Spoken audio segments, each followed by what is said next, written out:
প্রায় 17 বছরের বেশি সময় প্রবাসে কাটিয়ে বিএনপির ভারপ্রাপ্ত চেয়ারম্যান তারেক রহমান 25 ডিসেম্বর ঢাকায় প্রত্যাবর্তন করছেন। এই দীর্ঘ প্রতীক্ষার পর ফেরার মুহূর্তটিকে ঘিরে রাজধানী জুড়ে নজিরবিহীন নিরাপত্তা ও প্রস্তুতি নেওয়া হয়েছে। রাজধানীর কেন্দ্র থেকে শুরু করে বিমানবন্দর ও গুলশান পর্যন্ত প্রতিটি গুরুত্বপূর্ণ এলাকা নজরদারির আওতায় রাখা হবে।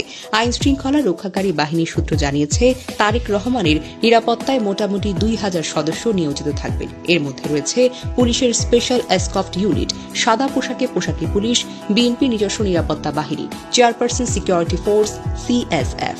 এরা সবাই একত্রিতভাবে তারেকের গতি, অবস্থান এবং যাত্রাপথের সম্পূর্ণ নিরাপত্তা নিশ্চিত করবেন।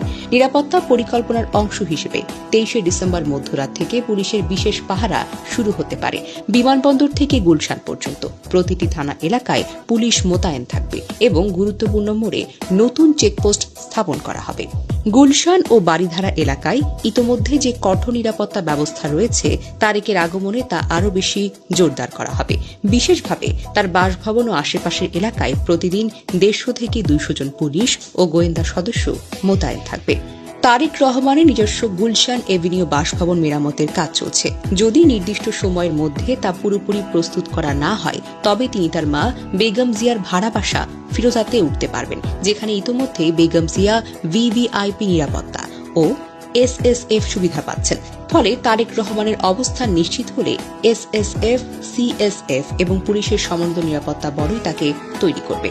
এর পাশাপাশি তারেকের কার্যালয় ও চলাচলের পথ ঘিরে গোয়েন্দা নজরদারি বাড়ানো হয়েছে।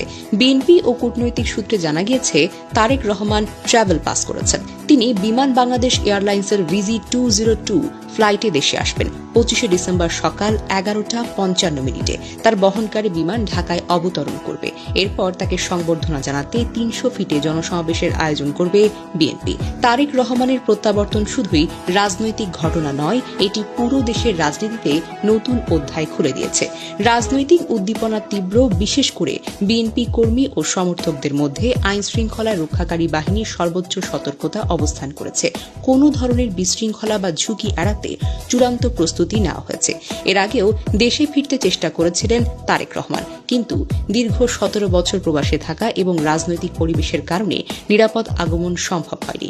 এবারের প্রত্যাবর্তনকে ঘিরে রাজধানী জুড়ে নজরদারি বাড়ানো হয়েছে। গুরুত্বপূর্ণ মোড়ে চেকপোস্ট, গোয়েন্দা নজরদারি ও বিশেষ এসকর্ট, সবকিছু মিলিয়ে এটিকে বলা হয় সর্বোচ্চ মাত্রার নিরাপত্তা ব্যবস্থাপনা, যা দেশের সাম্প্রতিক রাজনৈতিক ইতিহাসে নজিরবিহীন। 25 ডিসেম্বর তারেক রহমানের দেশে ফেরার মুহূর্তটি শুধু ব্যক্তিগত প্রত্যাবর্তন নয়, এটি হবে রাজনৈতিক ইতিহাসে একটি গুরুত্বপূর্ণ অধ্যায়। নিরাপত্তা, গোয়েন্দা নজরদারি, বিএনপির উদ্দীপনা সবকিছু মিলিয়ে পুরো দেশ একটি গুরুত্বপূর্ণ রাজনৈতিক মুহূর্তের সাক্ষী হতে যাচ্ছে।